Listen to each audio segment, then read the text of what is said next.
సినిమాలో బాలయ్యబాబు గారితో పనిచేస్తూ ఆయన సీక్రెట్ ఒకటి పట్టేస్తాను నేను. అది చెప్పేస్తా ఇప్పుడు, ఓపెన్గా చెప్పేస్తున్నా. మనం ఎవరితో అన్న కోపం వచ్చింది అనుకోండి, మనకి ఎవరి మీదన్నా, కానీ వాళ్ళకి చెప్పలేము. చెప్పకుండా మనసులో దాచుకొని లోడు పెంచుకొని వాళ్ళతో నవ్వుతూ మాట్లాడుతుంటాం. బాలయ్యబాబు గారు పటపటా తిట్టేస్తాడు, అంతే, అంతమించి ఏమీ లేదు. అక్కడికి లోడు దించేసుకుంటాడు ఆయన. అంటే మనం పెంచుకుంటాం లోడు, ఆయన దించుకుంటాడు. అలాగే మనం ఎవరినైనా కలవాలని లేదు మనకి, వాళ్ళతో మనం అవాయిడ్ చేద్దాం అనుకుంటే 100 అబద్ధాలు ఆడతాం. వాడిని కలవాలని లేదని చెప్పలేము. బాలయ్యబాబు గారు రే నా కళ్ళక్కడ నుంచి దుబ్బే ఎక్కడి నుంచి అంటాడు. అది ఆయన మనం పెంచుకుంటాం, ఆయన దించుకుంటాడు.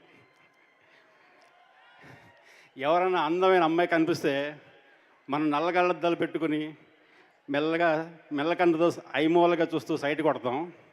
బాలయ్యబాబు గారు నువ్వు చాలా బాగున్నావు, కీప్ ఇట్ అప్ అని చెప్తాడు.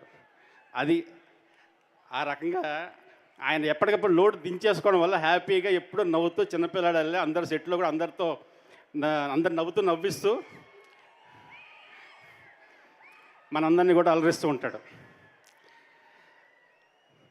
ఇక సినిమా విషయానికి వస్తే డాకు మహారాజులో ఫస్ట్ హాఫ్లో నానాజీగా కనిపించి చాలా సెటిల్డ్గా హుందాగా అవసరమైనప్పుడు ఎరగదీస్తా ఆ చిన్నపిల్ల ఏదో ఏజ్కి ఆయన కూడా దిగిపోయి ఆయన ఆ ఏజ్లో ఆయన పిల్లాడేళ్ళే తిరుగుతూ చాలా అందరినీ అలరించాడు.